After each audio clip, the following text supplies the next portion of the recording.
The Sealed Book.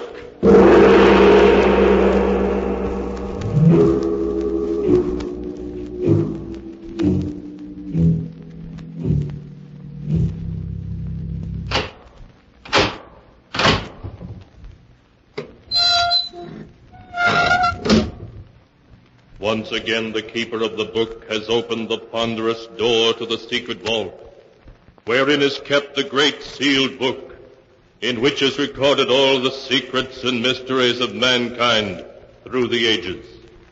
Here are tales of every kind, tales of murder, of madness, of dark deeds, strange and terrible beyond all belief.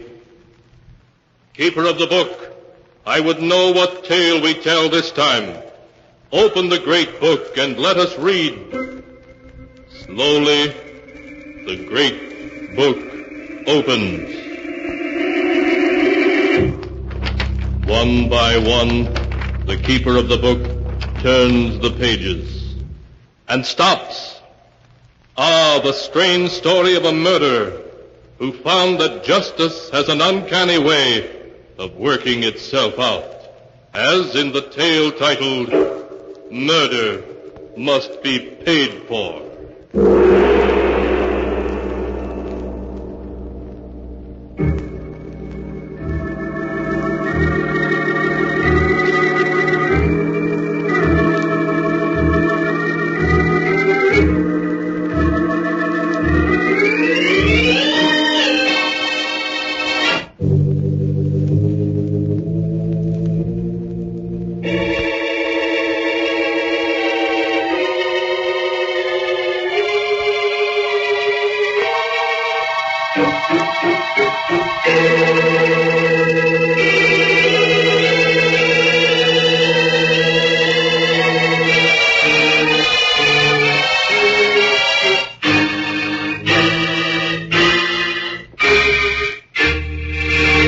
Here is the tale, Murder Must Be Paid For, as it is written in the pages of the sealed book. Our story begins in the office of Judge Wallace, Lucy Holden's legal advisor. Judge Wallace, an anxious expression on his face, is pleading with the beautiful young woman. Lucy, listen to me. You mustn't do this. Believe me, you're making a terrible mistake. I don't think so, Judge Wallace. I love Tom, and I'm going to marry him. Lucy, Tom Barrow murdered your father. I know a lot of people think he murdered Dad, but I don't believe it. I wish I didn't. Listen, Lucy, Tom and your father were on a hunting trip. Your father died with a rifle bullet through his heart from his own rifle. Tom said your father dropped the gun accidentally and it went off. Yes, I know all that. Do you know that Tom robbed your own father on a business deal and would have gone to jail if your father had lived another week? I know people say so. But have you any proof? No. Your father died. There's no case. Well, Judge, you've done your duty and warned me. So the responsibility is mine. All right, Lucy. You know, you've grown very pretty since you went away to school. 4 years. I'm sorry we haven't seen anything of you in all that time. I'm sorry, too, but Dad wanted me to stay east. You know, Judge Wallace, I met my sister when I was in New York last winter. Your sister? Mm-hmm. What sister, Lucy? Doreen. Don't you know about her? Doreen? No. I never knew you had a sister. I didn't either until Dad wrote me and told me about it. But you knew Dad's first wife ran away with an actor a year after she and Dad were married. Yes, I knew that, but that's all. Well, Doreen was his first child. Her mother took her along when she ran away. I wondered if Dad had mentioned Doreen in his will. No, he didn't. Well, I'm going to send her some money anyway. Will that be all right? Oh, yes, of course. It's your money now. The whole $1 million. Thank you, Judge Wallace. Well, I have to go now. Tom's waiting for me. We're going to be married right away.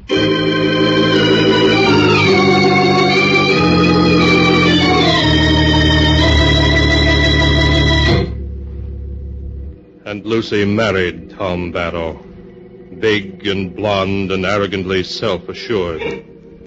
Tongues wagged over the marriage, but ignoring the gossip, the happy couple settled down at Barrow House, on the edge of high cliffs, looking out over the Pacific. There, Lucy wrote many letters, especially to her half-sister, Doreen. Dear Doreen, I hope that at last you're going to have a chance to visit Tom and me here at Barrow House. I know you'd like Tom, and he'd like you. Hello, darling. Oh. More letters to Doreen? Oh, yes, Tom. I'm trying to persuade her to come visit us, and since her show's going to be in San Francisco all this week. Oh, good. If she's half as pretty as you are, I'll welcome her with open arms. Well, people in New York used to take us for twins, but she's really much more sophisticated than I am. She's an actress. Sounds more and more interesting. But how about coming for a speedboat ride, hon? Water's just right. Oh, I can't. This is the day I volunteered to help the sisters at the Mission Hospital. Oh, for Pete's sake. That's a 30-mile drive, 20 to town and 10 more beyond. You won't get back till after dark. I'm sorry, Tom, but I promise.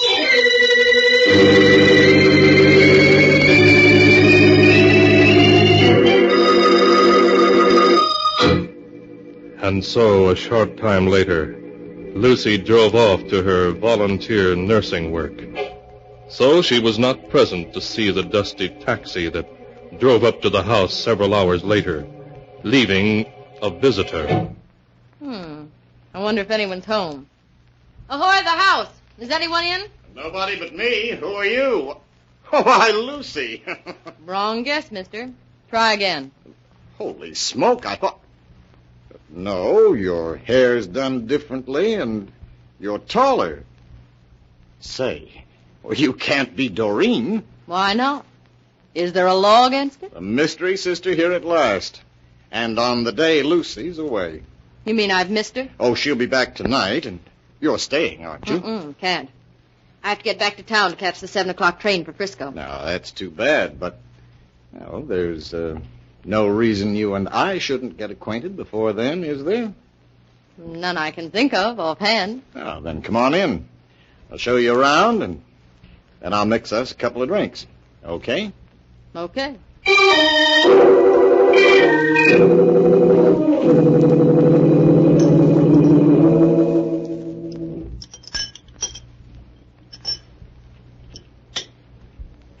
That tastes good.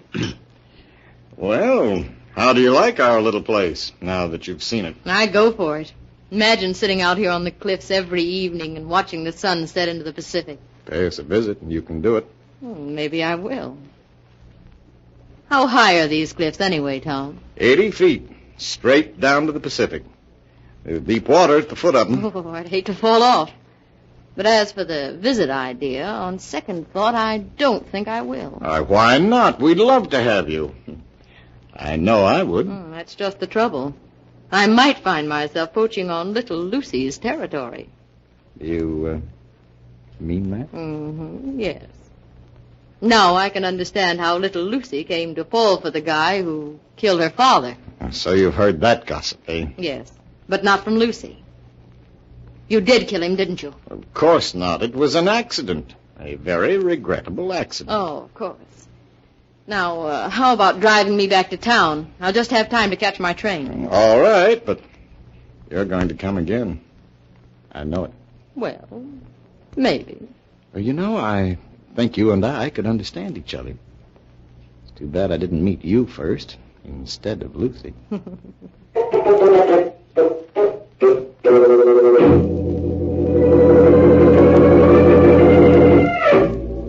That evening, when Lucy returned, she was upset to learn that she had missed Doreen.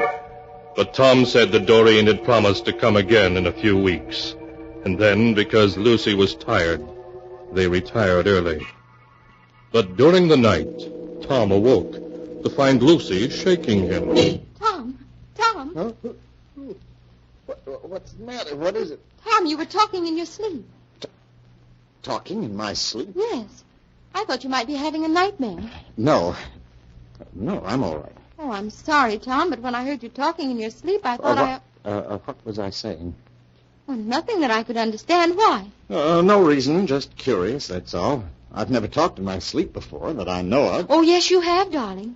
Several times the last few weeks. Well, Lucy, are you telling me the truth?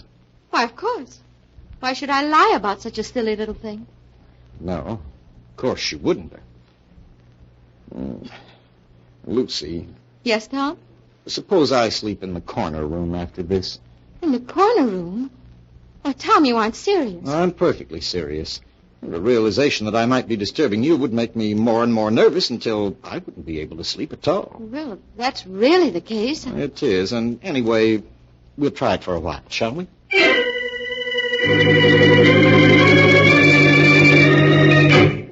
After Tom moved to the corner room, there was an atmosphere of strain between him and Lucy. Lucy, however, pretended not to notice it and went about as though everything was just as it had been.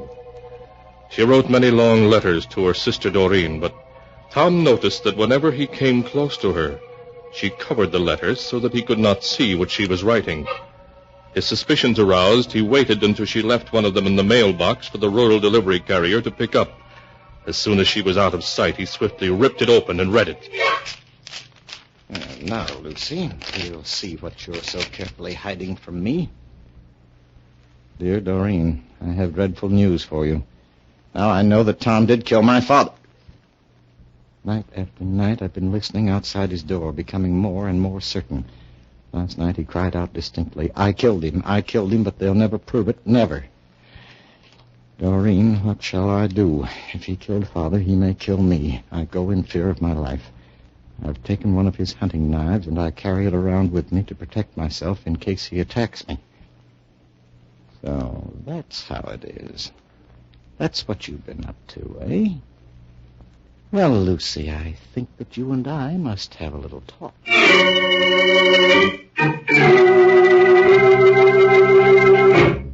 But when Tom returned to the house, Lucy was not there. At last he located her, standing at her favorite spot on the cliffs near the house, a spot that overhung the sea which beat unceasingly against the rocks beneath. His footsteps muffled by the sound of the surf, Tom came quietly up behind her. Lucy! Oh, Tom, you frightened me. Lucy, I want to talk to you. Oh, what about? I just read the letter you wrote your sister. You opened it? Yes. You little fool, you know perfectly well such evidence means nothing in a court, nothing. Now, why not be sensible? Come on, Lucy, let's forget the whole thing. It's over and done with. No, stay away from me. Don't come near me. Lucy, put that knife down. No. I'm not going to hurt you. I'm just trying to talk sense to you. No, don't come any closer. Lucy, be careful. You'll go over the cliff if you... Lucy, look out!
And now to continue the story, as it is written in the sealed book.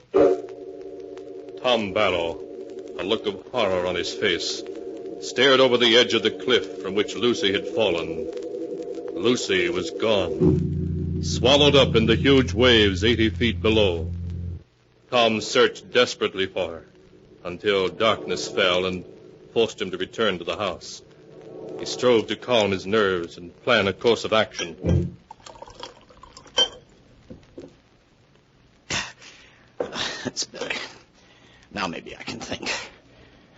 say I murdered her, but they won't be able to prove it. No matter what they think, they'll be able to prove nothing. Then the joke will be on Lucy. I'll inherit the whole estate her father left her. And that is a laugh. Hello? Hello, brother-in-law. Doreen, where are you? In town. Is Lucy there? I thought I'd come out and visit you two. No, she's not here just now. Well, when'll she be back? Or don't you want me to come see you? Yes, but... Doreen, listen. Yes? There's something I've got to talk to you about, privately. Where are you now? At the restaurant across from the railroad station. Stay there for half an hour. I'll meet you there. I have a proposition for you, and I think you're going to like it.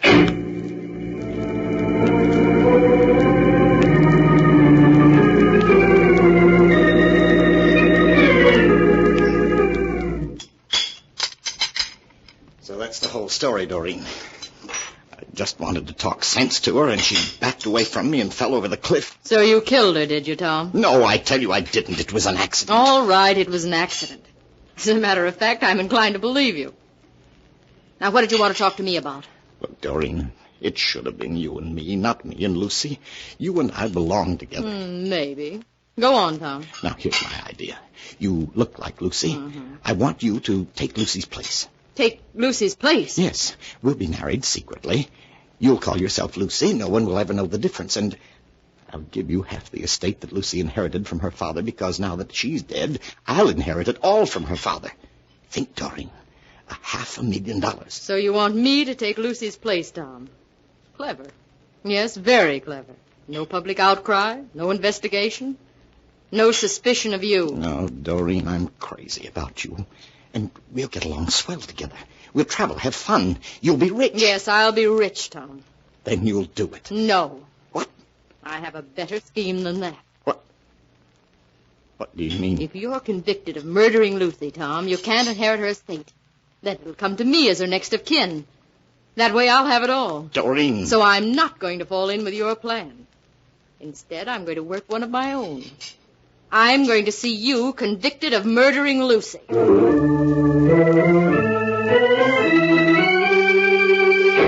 And so, despite Tom's frantic arguments, Doreen insisted that he go with her to Lucy's old friend, Judge Wallace. Judge Wallace called in the prosecuting attorney, and they heard Tom's story in silence. It won't wash, Barrow. First the father, then the daughter die in accidents, with you the only witness. It's too much for anyone to believe. Judge Wallace, I have letters from Lucy proving that she'd heard him admit in his sleep that he killed her father and that she was afraid of him. How about it, Mr. Roden? Can we hold him for murder? I'm afraid not, Judge Wallace. The letters would help, but they're not enough legally to win a conviction. Unless Lucy's body can be found with some evidence of murder about it, the law can do nothing. Lucy's body will be found sooner or later. I'm going to offer a reward for it. And then we'll see whether you can be convicted or not.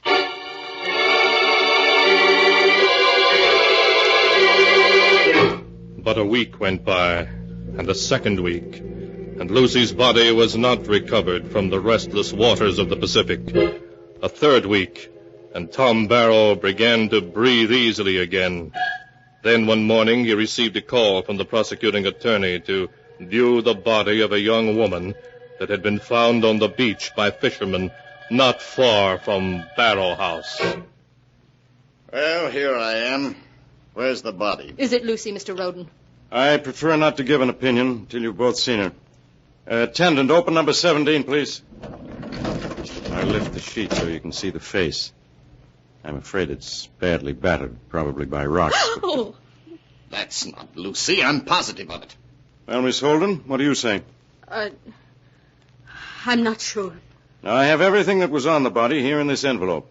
2 rings and a silver pin. Here they are. Mr. Barrow, do you recognize them? No. No, I don't. I can't be sure about the rings, but that pin was Lucy's. I sent it to her for a wedding present. If you look on the back, you will see engraved, "To L from D with love." That would be to Lucy from Doreen, wouldn't it? It would. I think that settles the identification. But there's one more point, as you'll see when I turn back the sheet further. A knife. A knife through her heart. No. It can't be. Your knife, Mr. Barrow, with your name stamped on it. Thomas Barrow, you're under arrest for murder.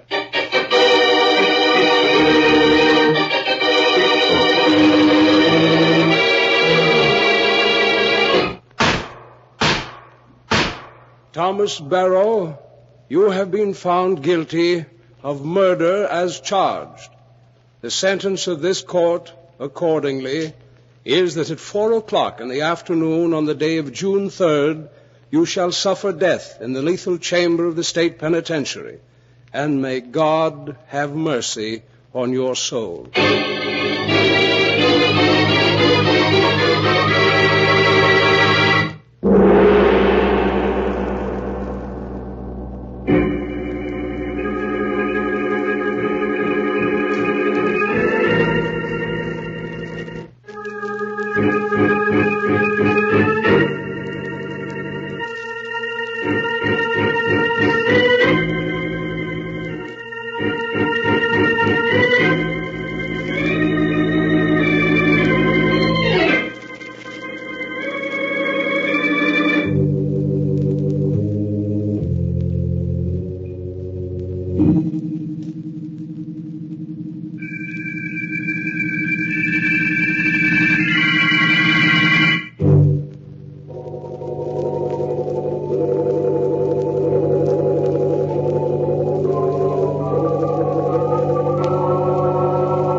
And now to continue the story, as it is written in the sealed book.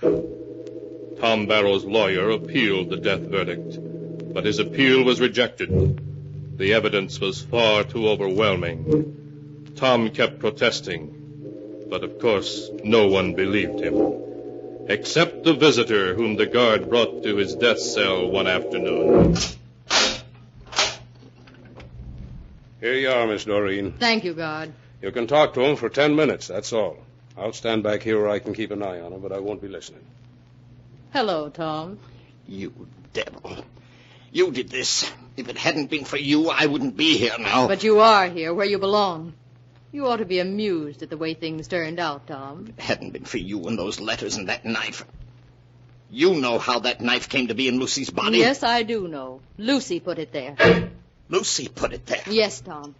You killed Lucy's father, but the law couldn't touch you. So Lucy married you, just so she could see you punished. I don't believe you. You will. First, Lucy made you think that you talked in your sleep, that you'd admitted the truth that way. Made me think I talked in my sleep. Yes, because you didn't, ever. But when you got frightened and insisted on having a separate room, she knew definitely you were guilty. Then she carried out the plan she'd made long before, to see you punished. You're crazy. It was all an accident. She fell off the cliff. Yes, Tom, that's right. She fell off the cliff, but she's not dead. In college, Lucy was a swimming champion. She'd dive from that cliff many times. When she fell, she simply swam underwater until she was out of sight behind some rocks. And then she swam ashore. A few miles down the beach, she had a motorboat hidden in an old boathouse. She reached it, changed her clothes, and got to a fishing village down the coast in the boat. Then she simply took a bus to town. No one paid any attention to her. The body, her rings. That wasn't Lucy's body. It was the body of a girl who happened to resemble her in size and coloring. I knew it. That girl had been killed in an automobile accident. Lucy was able to secure her body, never mind how, and concealed it in the water in the boathouse only a day or two before she put her plan into operation. After she fell off the cliff, she put her rings and pin on the body and thrust the knife into the heart. And after 3 weeks in the water... Well, you understand. So that's it. Well, go on. What's the rest of it? When the time came, I saw to it that the body was taken from the boathouse and put on the beach where it could be found. And then I identified it. And here you are, Tom. You devils, both of you. But you won't get away with it. I'll get my lawyers to find Lucy. I'm afraid that's impossible. No one can find Lucy. What do you mean, if she's alive? She's alive, but no one will find her, Tom. Because, Tom, I'm Lucy, too. I'm both Doreen and Lucy, you see. You can't be. Oh, but I am. Think, Tom. Did you ever see Doreen and Lucy together? Of course, that day you went to the mission. Yes. It was easy to stop in town, change my clothes, fix my hair differently, put on lots of makeup and high-heel shoes, and come back as Doreen, the sister I'd been so carefully making you believe in all along. I should have guessed. I should have Why guessed. should you? No one else did. There was a real Doreen once who died as a baby. But that gave me the idea. And I made you think Doreen had her own selfish motive for seeing you convicted, so you wouldn't suspect we were both the same girl. You devil. Perhaps some people would say what I've done is wrong. But I don't think so. Because you killed my father. And murder must be paid for, Tom. As you're going to pay. Guard! Guard! What is it? What do you want? Call the warden. My wife isn't dead. This is her. Do you hear? It's all a trick. Oh, I'm afraid his mind is given away under the strain, guard. Yes, you'd better leave now, miss. We'll look after him. Yes, thank you. I'm afraid his mind is gone completely. Don't let her get away. I tell you, she's my wife. She's Lucy, my wife. Now, take it easy. Take it easy. The warden will be here in a minute, and you can talk to him all you like.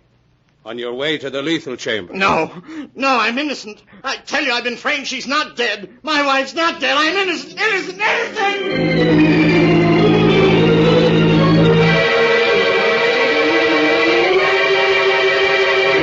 And so ends the tale. Murder must be paid for, as it is written in the sealed book. Tom Barrow paid the supreme penalty, though he protested his innocence to the last. Strange indeed are the ways of justice, from which no mortal can escape.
And now, keeper of the book, before you close the great volume, show us the tale we tell next time. This one. Ah, yes. A tale of an old woman who for 40 years lived alone in a huge old New England mansion. A mansion in which death was the master. A tale titled, To Have and to Hold.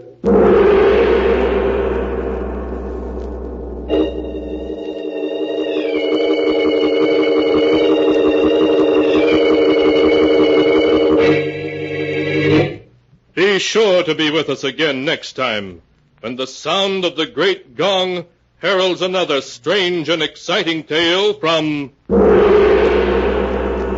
The Sealed Book.